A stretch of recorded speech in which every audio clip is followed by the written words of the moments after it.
Good to see you too.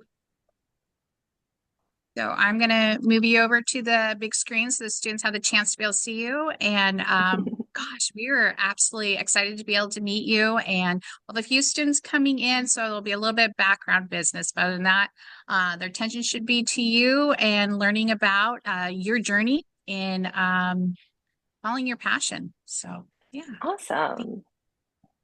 All right, team. Please go ahead and unplug, cell phones put away. And this is our guest artist, Lauren Nishizaki. And I already kind of shared some questions with her, and I'll go ahead and let you introduce me. Okay. Hello, everyone. I'm Lauren. I am an artist here in Seattle. Oh, okay.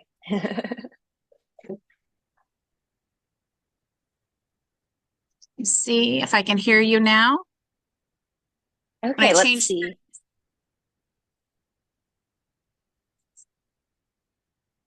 How about now?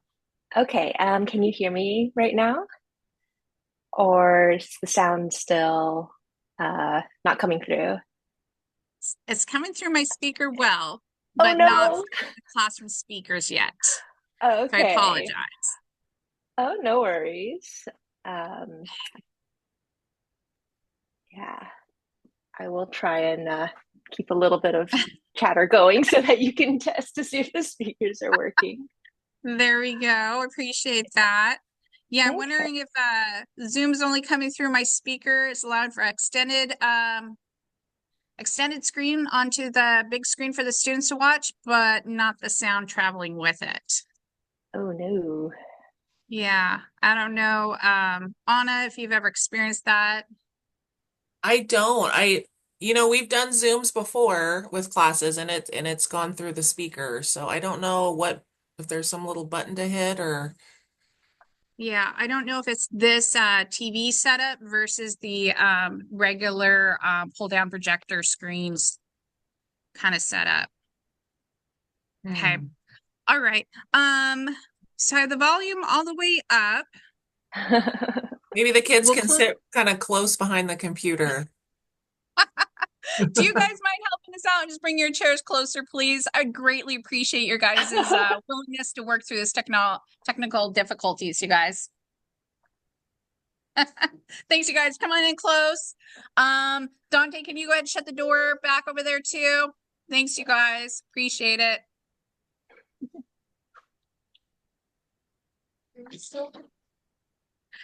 Yeah, then you can be able to see here. That's a good question.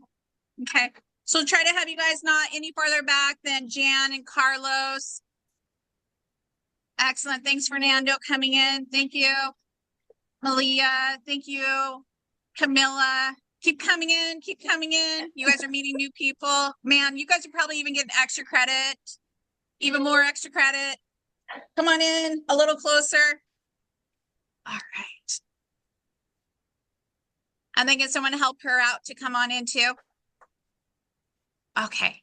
All right. Let's give this a try. All right. So as Kim mentioned, my name is Lauren and I'm an artist here in Seattle. And I primarily identify as a printmaker. So I create lino cut block prints.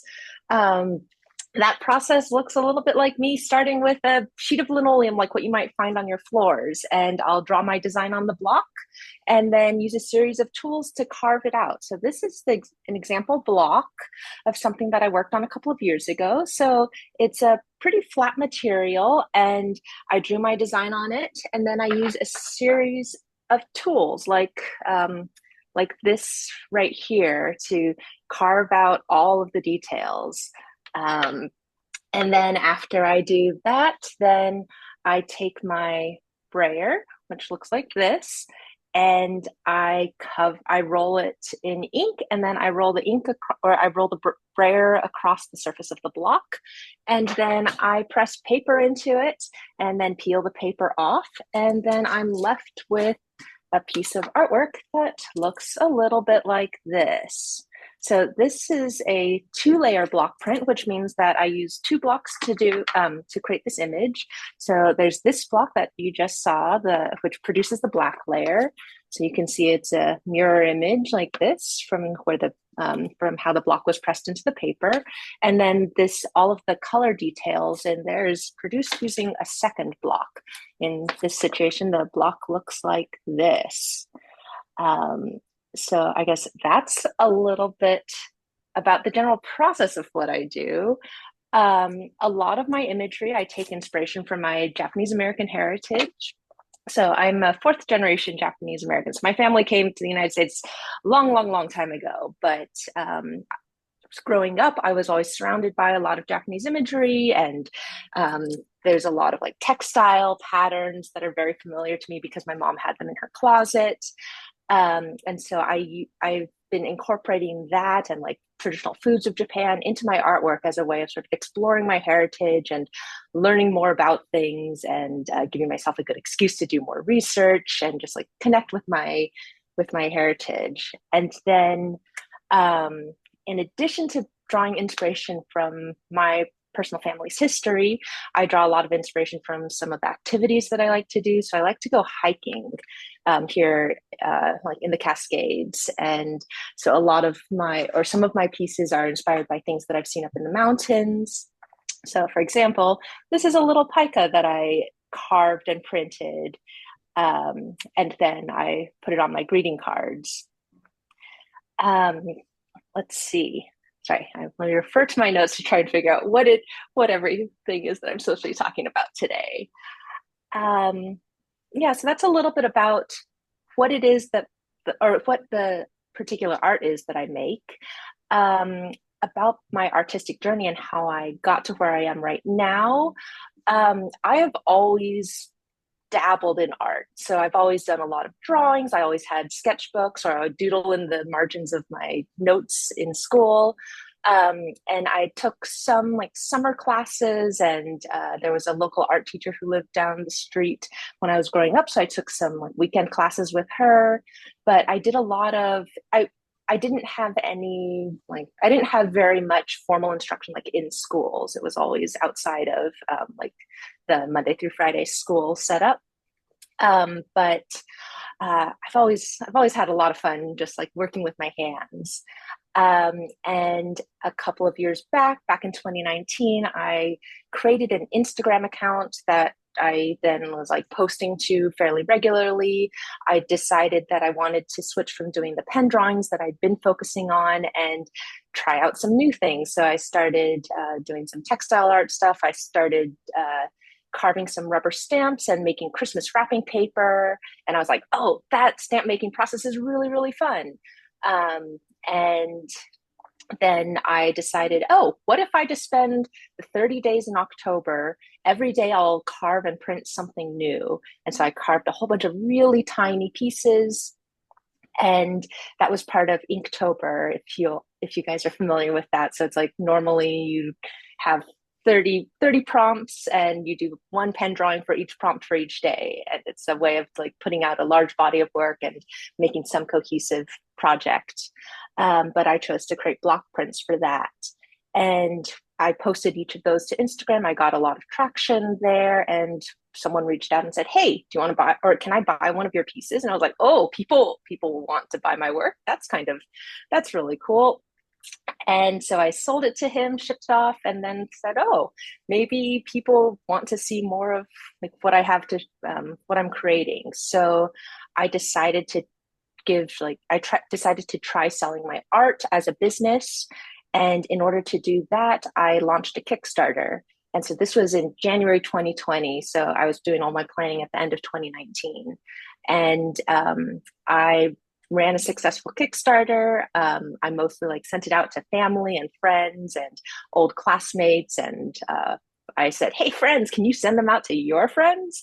And through that, I was able to get enough people interested in backing my project that I was able to have a successful Kickstarter. And I used that money to basically jumpstart this whole business. So I used it to buy bulk shipping materials and new inks and printmaking papers, and I bought a whole bunch of supplies so I could try out a bunch of different processes and then create the prints that I had told people I was going to create. And then after that, later in 2019, I started my online shop. So at that time, like everything was closed down. I wasn't going outside or I like wasn't going out into the community very much, and it felt like a little bit of an isolating experience. But I had this art community that I was discovering on Instagram. So I started an online shop later that year and was able to send out some pieces. And then um, in 2020, I decided to create some stationery because I wanted to make my art a little bit more accessible. So, like this pica is one of the designs that I turned from a block print into a into a greeting card. And then let me grab a couple more. Um, Here are a couple of the other designs that I've done. So like this is based off of a block print that I did of a sunflower, and then I added written text here. And then here's a card that I created for next year. So next year's Year of the Snake, and so this is based off of a block print. And yeah, so in 2021 2020 I started doing stationery. And then in 2022, I did a little bit more of, or like more stationery, more block prints, more selling online. In 2022, I started selling wholesale. So that would be, I reach out to local shops, local brick and mortar shops, and ask them if they would be interested in carrying my work. So in this case, I was interested in selling my cards wholesale through these shops. And then in 2023, I started doing in-person markets. So January of last year, I did my very first market and decided to jump all in. So I think I did 14 markets last year. These are like pop-ups in local shops, some larger events, but a lot of them like pretty small, where like I knew I was friends with the coffee shop owner and then was able to use his space for the day and set up a table of my work. And then this year I added kitchen towels to my wholesale lineup. So like this is an example of one of the towels that I've been creating and selling. So these are all based off of my original block prints. And I designed the block prints, and then I outsourced the printing, so that this is something where if I need to create more, or if I need more because I'm out of stock of the ones that I have, then I can just reach out to my supplier and say, hey, I want to place a big order for more. And that's a way for me to spread my time a little bit better so that I can actually make a living from all of this. Let's see. I see we have like 7 minutes left, I believe.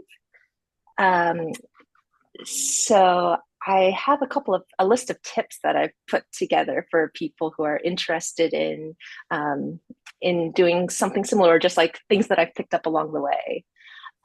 One of the things that I'd like to share is like take some time if you're interested in selling your work. Take some time to develop your style.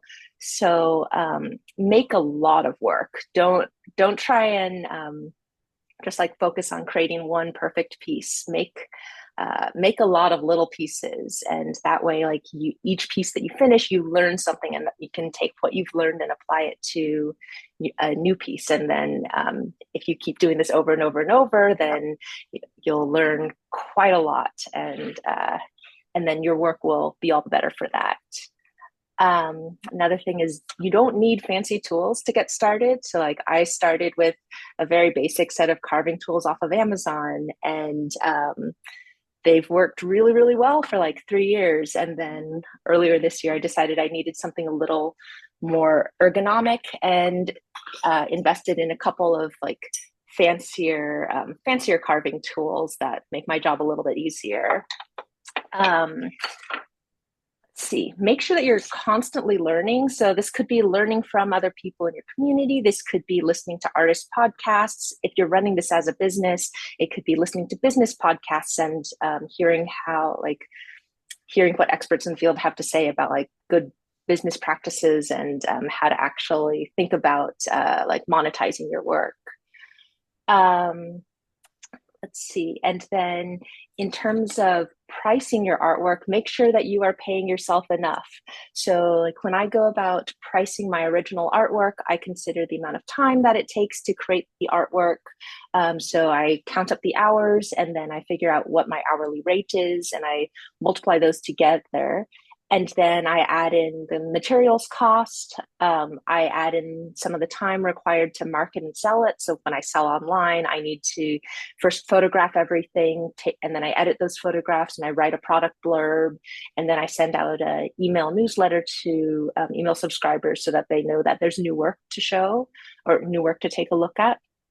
And then if you're vending at markets, then you want to consider the time it takes to drive to the market and the amount of time that you're actually like sitting at your table selling things. And then if you're interested in selling at or like selling through third parties, so like for my case, I'm selling through some local shops. Well, local shops pay half, or at least for stationery, like I sell these cards for $5.50. And so I sell them to the shop for $2.75. So half the retail price. And then they sell it for the full retail price so that they get some money to fund the brick and mortar shop.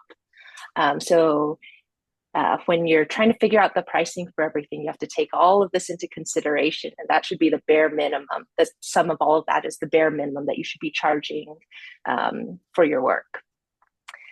And then make sure you figure out what you do for fun outside of work. So I know if you're interested in selling your artwork, it's maybe because you're already an artist and it's something that you love to do. That can be a problem, or how do I word this? If you're interested in selling your work, then it turns into this whole business, and then you're doing your artwork and you're trying to sell it, and you don't have it's very hard to do the same thing as your relaxing hobby because you're constantly thinking of how does this fit into your business. So if that happens, then make sure that you have a couple of hobbies set aside that are things that you're not trying to monetize. So for me, I like to do watercolors. I like to do pen drawings. And those are not necessarily things that I'm trying to sell. Those are things that sometimes I don't even share them on social media, but they're things that I'll do for fun. And then another thing is that creating art as a business, I end up maybe spending 20% of my time actually creating new artwork and 80% of the time running the business. So that's like reaching out to my wholesale suppliers, researching new products, doing marketing and sales, finding new opportunities. So like figuring out markets that I want to apply to in the future, and just like figuring out how to actually sell all of this stuff that I'm making. And then one thing I've learned is that growth is very slow. So I mentioned how every year I was adding a new product line or a new method of selling. So like adding markets last year, and it's very, very hard to just like jump in and go, oh, I'm doing this, this, and this all at once. You want to like add one thing and try and do that really, really well. And then once you've got that under your belt, then you can add the next thing and then the next thing and the next thing, and it grows slowly. So just give yourself grace when you're like, I want to be making lots of money doing this. It's going to take a little bit of time. And then my last tip for you is find a supportive community. So this could be fellow artists, this could be family and friends. You want to be able to you want to have a couple of people that you know can give you constructive feedback, not just like, oh, this is bad and this and this way, but like they're able to like uplift you and support you in your journey. And then also just like find the artist community wherever you live. So it's like people at the same level of expertise as you. So people who are maybe like just starting out in their artist journey, you can like commiserate and share tips and share opportunities with each other. And then also find people who are more experienced and who have been doing this longer. Or like for me, I don't personally sell through galleries, and that's not something I'm really interested in doing, but I have lots of friends who are doing it. So I've gathered this much larger knowledge of what it is to actually be a working artist, just like through all of these connections and community. Um, I guess that's sort of what I have prepared. I realize we're like right at 9:15. Yeah. Um, yeah, Well, I was. you did good. Yeah. Thank you for all the information.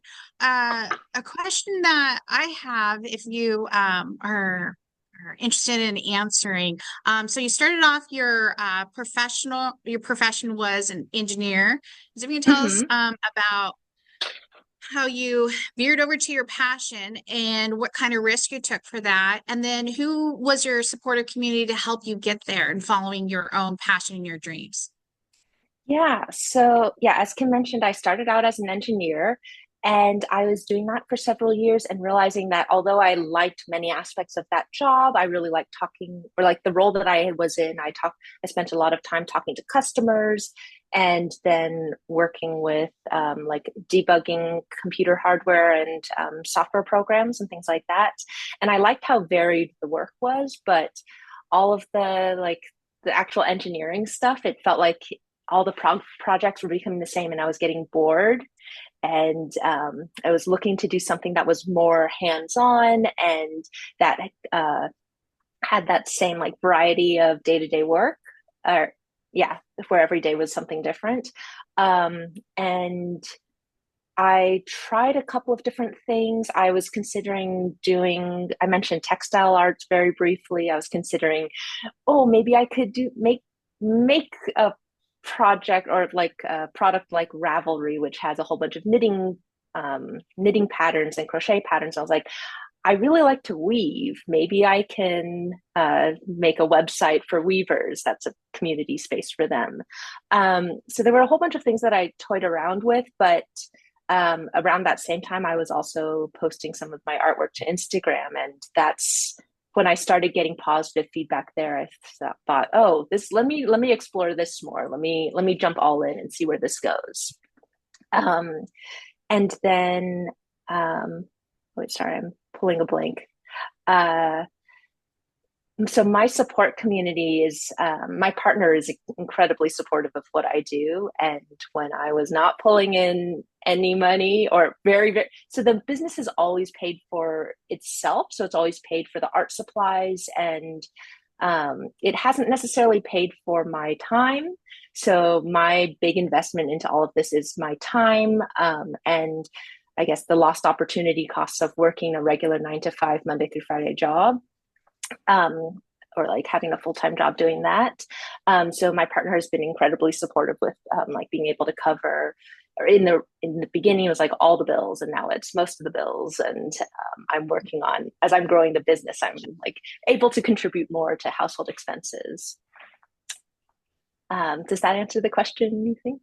Yeah, yeah, that does. I think you did an excellent job of reminding your students that any profession that you are heading towards isn't always a straight arrow. And I think, especially with art, so many people think that's a straight arrow, but with all the pressures to pay the bills right away, then sometimes those artistic journeys take a little bit longer and other professions are pursued. So Yeah. thank you for sharing your own personal experience. And yep, we are wrapping it up. And I just really want to take the time. Does anyone have a quick question before we go?